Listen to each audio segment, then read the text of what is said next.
आ गया वो शाहकार जिसका था सबको इंतजार। चैंपियंस ट्रॉफी 2025 पाकिस्तान में।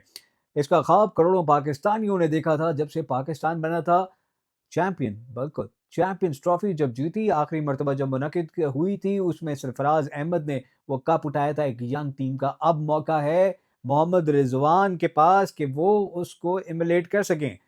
कैसे कर सकते हैं? थोड़ी-सी उस पे नज़र डालेंगे। पाकिस्तान और न्यूज़ीलैंड में जो है अभी रिसेंट बहुत सारी क्रिकेट खेली गई है, तो पाकिस्तान को ये एज ज़रूर है कि इन्होंने बहुत सारे कॉम्बिनेशंस को ऊपर-नीचे करके देख लिया रिसेंट टाइम्स में। What has worked we should all know, and importantly what has not worked we should know, क्योंकि कप्तान तो कहते ही हैं कि या तो विन होता है या लर्न होता है। तो इसमें जो है हमने खुद देखना है कि क्या लर्न किया है। और आप देखें तो काफ़ी सारे ऐसे हमारे एरियाज़ हैं जो ग्रे एरियाज़ हैं, जिनको बेहतर किया जा सकता है। खैर, हम शुरू करेंगे बात पाकिस्तान की ओपनिंग बल्लेबाज फ़खर ज़मान की, जिन्होंने एक वापसी की है और न्यूज़ीलैंड इनके फ़ेवरेट ऑपोज़िशन में से हैं ज़िम्बाब्वे के अलावा। बहुत अच्छा रिकॉर्ड है और ये पाकिस्तान की बेस्ट बेट होगी, चाहे पाकिस्तान पहले टारगेट सेट करता है या बाद में जाता है कि फ़खर ज़मान कितने रन्स जोड़ते हैं, क्योंकि वो जो रन्स करते हैं, वो बड़े सब्सटेंस वाले होते हैं, इम्पैक्ट वाले होते हैं और यही हम उनसे तवक्को करते हैं कि ये एक भरपूर स्टार्ट देंगे। चैंपियंस ट्रॉफ़ी जो आखिरी पाकिस्तान ने जीती थी, उसमें इनका बहुत बड़ा किरदार था। हाँ, वो हमने बात के लिए रखा हुआ है, उस पे बात करेंगे। बाबर आज़म उनके दूसरे पार्टनर हैं। बाबर खुद कितना ये चाहते हैं, कोच तो समझते हैं कि that's his best position. That's another thing कि वो खुद क्या समझते हैं। वर्ल्ड नंबर 1 ओडीआई बैट्समैन रह चुके हैं और सबसे ज़्यादा अच्छा रिकॉर्ड उनका बतौर नंबर 3 है वैसे। ओपन उन्होंने ज़्यादा नहीं किया ओडीआई में, बहुत अच्छे नंबर्स नहीं हैं। He got to a few good starts, but he couldn't convert it. It will be a big test for Babar. Ideally, a Babar Azam century can redeem him and importantly put Pakistan on the right track. बड़े runs expected हैं बाबर से। जिस number पे भी बाबर खेलें, अब इतना cricket खेल चुके हैं कि I think it shouldn't really bother him. Home conditions हैं। I hope he can make the best use of it because at the end of the day he's a world class player and we all know what he's capable of. Um, 3 number को खामखा हमने एक बड़ा मसला बना दिया। मुझे लगता है कि उस्मान खान को हम लेके जब आए गए थे पाकिस्तान, तो उसका जो असल फॉर्मेट था वो ओडीआई लगता था। उसमें इसकी 70 से ऊपर एवरेज है, 100 से बहुत ज़्यादा उसका स्ट्राइक रेट है, बड़ी इनिंग्स वो खेल सकता है। आपने उसको मौका नहीं दिया, डेब्यू करा देते उसको, किसी मैच में पहले खिला लेते लिस्ट ए के अंदर, तो आपको अंदाज़ा हो जाता कि वो किधर स्टैंड कर रहा है। अभी तो उसकी बड़ी अच्छी परफॉर्मेंसेज़ हैं।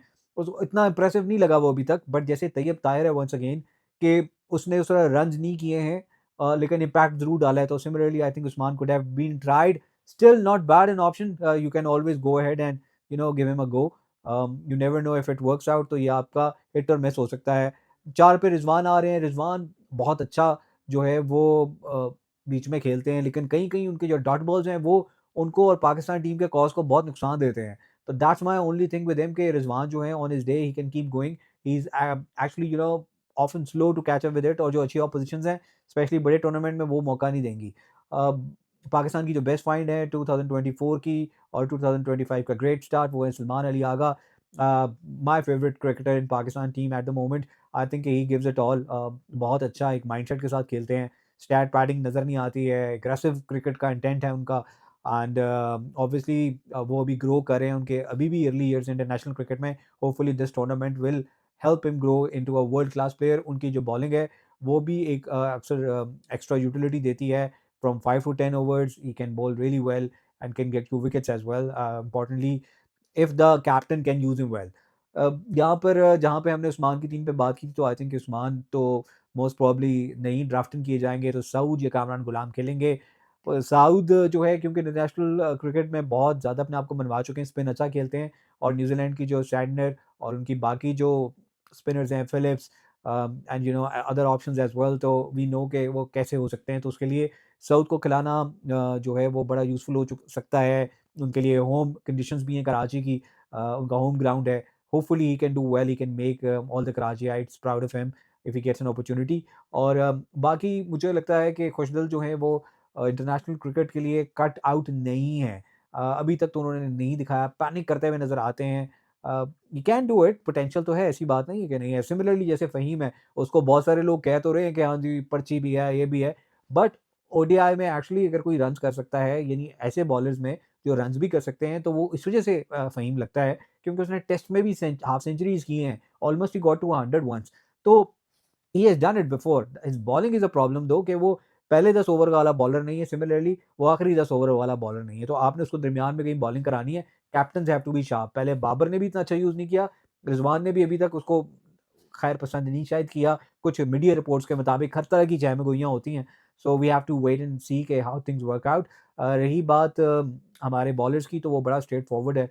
Shaheen Shah and Naseem Shah are going to play. और हर एक के फेवरेट होते हैं। मुझे नसीम बड़े बड़े पसंद है। I think Naseem is your best bowler opening the innings. Shaheen में गेट योर विकेट और टू, बट नसीम का अक्सर इम्पैक्ट होता है। उसको समझना है कि उसने आउट कैसे करना है, बस वो रह जाता है कहीं ना कहीं। कभी कैचेस भी ड्रॉप होते हैं, कोई और इश्यूज हो जाते हैं। I hope he can make the best out of it. He has got the potential. Shaheen once again, if he remains fit and if he bowls to his optimum pace, तो he can get a lot of success. और उसको समझना है कि सिर्फ पहले दूसरे over में आउट नहीं करने, उसने बीच में भी जब आना है, क्योंकि ये 50 ओवर का गेम है, इसमें आपने 10 ओवर्स करने हैं। तो 4 या 5 ओवर्स आपने अपफ्रंट करने हैं, फिर बीच में 2-3 ओवर करने हैं, फिर एंड में टुवर्ड्स द एंड करने हैं आपने। तो आपने बीच में भी विकेट लेने की कोशिश करनी है जब कोई आउट नहीं हो रहा। ही has done well in the previous south African tour. I hope he can replicate his performance.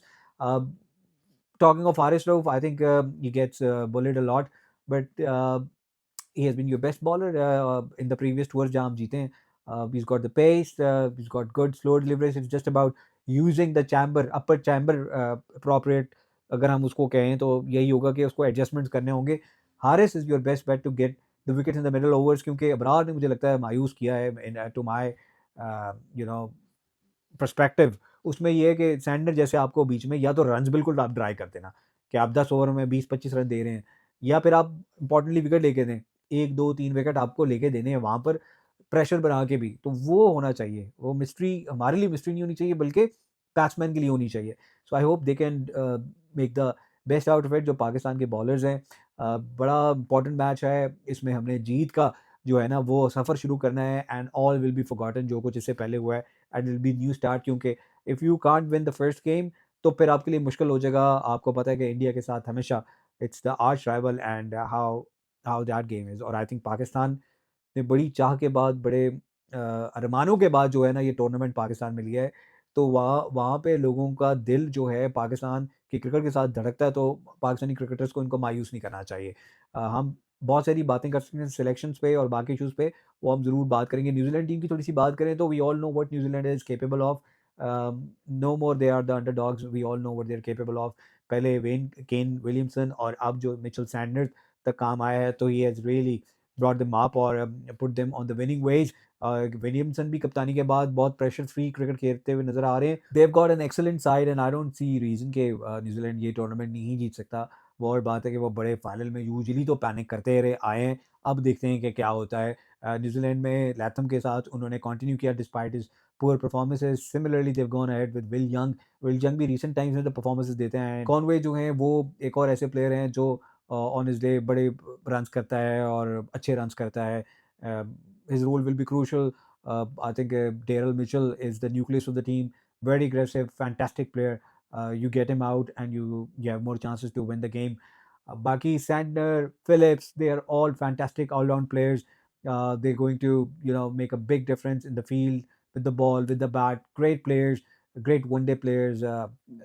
This makes their team very, very tough opponent. Fast bowling is not bad as well, though they will miss Ferguson, but still the team is very tough. तो all the best दोस्तों, बहुत ज़्यादा नेक तमन्नाएं Pakistan cricket team के साथ हैं। We really hope कि they can win and make us all proud. सारी नज़रें रहेंगी पाकिस्तान के तमाशाइयों पर भी कि वो कैसे जाके अपनी टीम को चेयर अप करते हैं और कैसे अपने हीरोज़ को वेलकम करते हैं। हमारी बहुत सारी नेक तमन्नाएं कि आप सरफराज और उनकी टीम के हीरोइक्स को रिपीट करें और हम सबको जो है वो बताएं कि ये फ्लूक नहीं था। Will all look forward to that. बात होगी आपसे पोस्ट मैच एनालिसिस पे। अगर अभी तक आपने सब्सक्राइब नहीं किया तो प्लीज़ मेक श्योर कि आपने सब्सक्राइब कर लिया है बासित सुमानी के चैनल को। जहाँ रहे अपना ख्याल रखें, and let's all welcome international cricket back to Pakistan in full swing.